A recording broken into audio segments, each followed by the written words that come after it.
G'day, I'm Ben. I have no idea what I'm doing, but I'm going to go ahead and install a relay kit and charging port on my 2022 Vulcan S Cafe.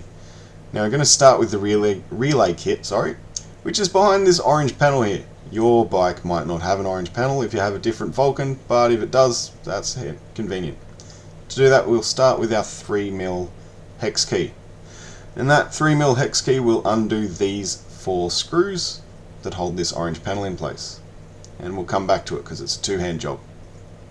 The panel's off, the 4 screws are in, and now we're going to grab our 10mm socket. We're going to lose our 10mm socket because otherwise it wouldn't be a 10mm socket.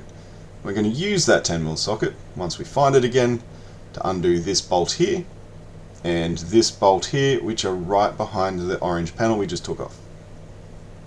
Those 2 bolts are off. I ended up using an extender on my ratchet to get them, and the panel is still on there. So to get that panel off, we've got 3 points we need to pull on. One there, and one at the bottom, and it's just these plugs that hold it in place. If you're not too harsh, you won't break them. Then we've got this clip that holds this cable in place, and we want to get rid of that clip, but we want to hold on to it. So we're going to grab our 10mm socket again.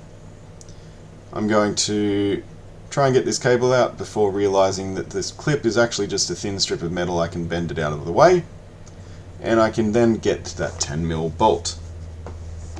Now that hole is where we are going to install the relay kit. So we need this one out of the way for now, but we do need to reinstall that clip later, so we're going to keep it along with our panels, all our bolts, and so far I've used the ratchet and the hex key set. And we're at this point where we've got this cable, and that's the cable that the relay kit plugs into. Relay kit itself, that's our part number. In Australia it set me back just under $30. And inside, we're doing this one-handed, so bear with me. We've got the relay kit itself. You've just got to drop it to make sure you break it as well. You've got a fancy looking little bracket with all these little grooves and cool stuff on it, and of course you've got a little 10mm bolt, and of course there's instructions. Well, it's a link to instructions. They don't actually give you the instructions anymore because they've realized everyone just sort of throws them away. Now we're going to look at this clip a little closer, and on the back of it there is a sort of lip on it, and that lip will sort of sit on the frame, and the hole lines up with the bolt that we removed that was holding that little clip in place, and that's where we want to bolt it on. And once that's bolted on, you can then grab the relay itself. Now it's just literally a plug, and it goes in the end there. And the awkward thing about it is it's got all these rubber sort of sleeves on it, and it's a bit easier to do with 2 hands, but you can manage one-handed to pull the sleeve back and have a better look at the plug. And when we have a better look at the plug, what we see is that we need to get the sleeve back a little more, so I did use 2 hands, but you also see this little bit on top, the little clip. Just line that up with the plug on the inside to make sure it goes into that clip, otherwise you're going to have a bad time about it. And we're going to plug it in. That of course takes 2 hands, so I'll be back in a sec. And once it's in, just check that it's clipped. You can do that by pulling the sleeve back a little bit, and then of course just sort of re-sleeve everything, make it look pretty again. And that's a 2-hand job too. And it's all pretty, it's all plugged in, and now we're going to use, there's sort of a hoop on the back, and we're going to slide it onto the top of our bracket like so. Like so. No, we're going to use 2 hands for this as well, so I'll be back in a second. And once we have our sleeve over the little slot, I guess, I don't know, we now have the cable wobbling around. This is where that clip comes in handy again. So we're going to bolt that clip back in, but we're going to do it onto the bracket they've given us. So right there. And that clip will just hold the cable in place so it's not rattling around and give your relay kit that little bit extra protection. So once it's in place, you can bend it around the cable that was loose and just hold everything nice and neatly. And once it's all done, now it's time for reassembly. So start with your big black panel, and again it's got those three clips that we just pulled out. Line them up and just press them into place as you go. It's actually not too hard, it's fairly softly held. So really what's holding it in place is the two bolts. But it just takes a little bit of maneuvering and then we're there. It's all looking nice and tidy, and we're going to put this panel back on, forgetting of course that we have to put those two bolts back on first. Then we remember and go, oh right, there's bolts that are meant to be in those holes. Okay, we're going to go and put those bolts in, and now we can put the panel back in place. There we go, and that's just our 4 screws with a 3mm hex key, and that is the relay kit done and dusted for our Vulcan S650. Next bit is the charging cable, or the charging port, whatever you want to call it, that goes up the front, and I've taken the screen off already to make life that little bit easier. But the screen, it just goes there. It's got 4 bolts that are a little bit of a pain, and you get to see me in the reflection filming. But we go from there, and we start with those 2 screws there to uncover the bit. Now, one thing that I struggled with was working out how the hell to assemble our charging port, because you get a bracket, some screws, a couple of gasket looking things, a gasket thingy and an O-ring, and you get the housing. But the order they go on, this is where I went to the instructions. So you've got the actual part itself, the charging port, and it's got this little screw cap thingy on, which I've managed to actually do one-handed. It just takes me a minute, so bear with while I undo this. And that goes first. I'm not sure why they bothered putting the screw in, but then we've got the bracket. Then you've got an O-ring, the little gasket type thingy, and then we put the screw back on. And then the housing goes over everything, and you've got the screw hole that screws into the bracket itself. I was curious about this little hole here. I originally thought that the cables might go through it and that we would have to do it before we screwed everything in place. But it turns out that the cables don't actually fit through there, so don't stress too much about that. So we're going to go bracket, O-ring, gasket, screw, housing, and then the little screw. Back in a sec.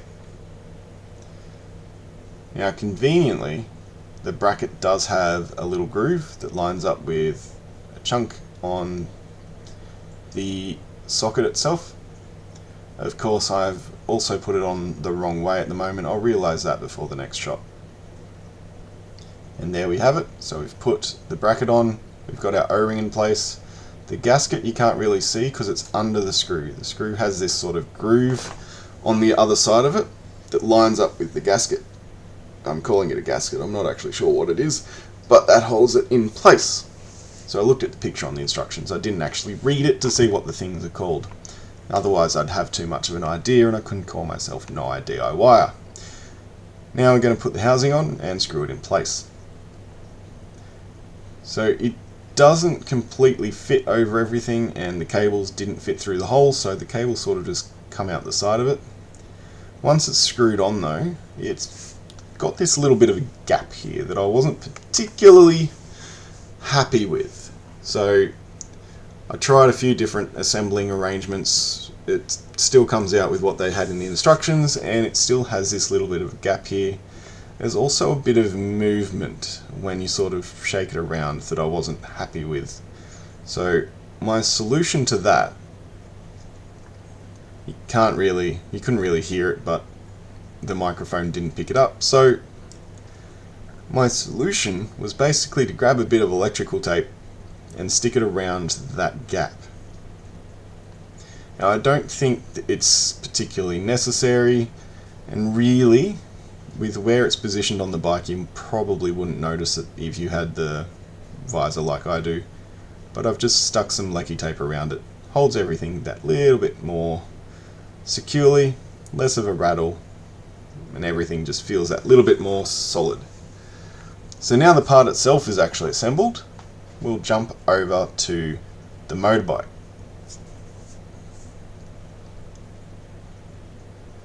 So on the motorbike I've removed that little front panel just with those 2 screws, and in underneath, that's what I'm trying to point to on the frame, is the plug, or the hole it screws into. So some people have removed that rubber housing around the cables that go into the little dash display, but I noticed these 2 screws either side of it were pretty much all that's holding the whole thing in place. So I'm going to go ahead and undo those 2 screws, which weirdly enough did not use a 3mm socket.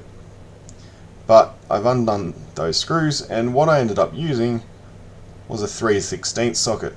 And of course, being in Australia, and you can tell it's Australia because there's a spider's shed skin on the inside of my hex key set.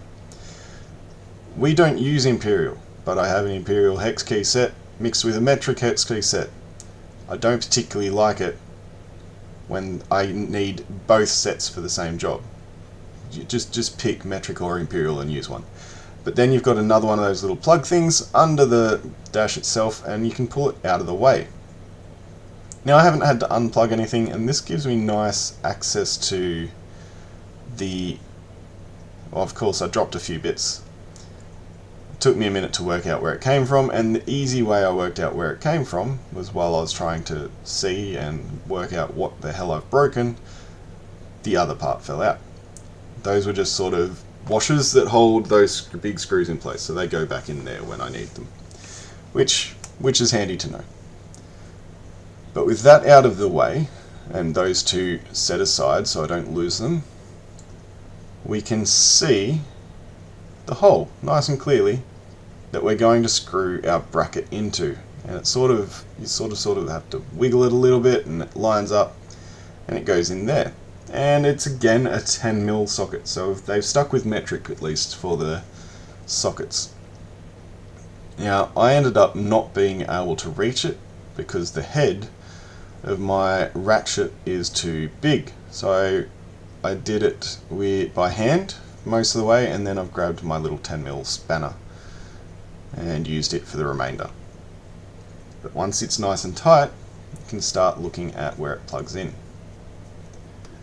Now, just like the relay kit, it is a plug and play setup. So you've got these 2 cables here, and then you see these 2 cables that are just sort of loosely taped to the inside. And I managed just to pull them out.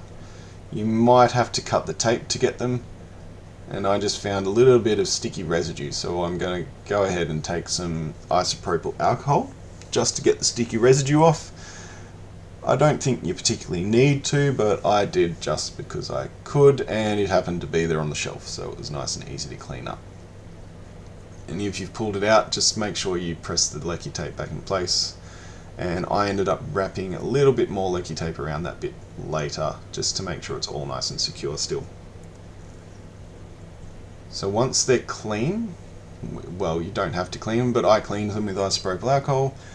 The plugs literally just go in one way. It's the only way they can plug in. So make sure you're plugging the right ones into the right ones. They are fairly firm, so be careful not to break the cables as you're plugging them in. And those sleeves, once again, are kind of annoying, but necessary to keep everything watertight. And I've managed not to have to unplug that, and it's all in place, so I just need to test that it actually worked, which, you know, the socket is there, it plugs in okay. Now you might notice I have sort of the quad lock set up, so I got the quad lock stuff to go in to the socket, and really the purpose is to charge my phone while I'm riding, because I use it as my GPS, and that just makes life that little bit easy to be able to charge my phone so it lasts more than 40 minutes. And here I'm trying to start the bike one-handed, but it's not working, so I will come back to you once the bike is started, just to make sure everything is actually on and working the way it's meant to be.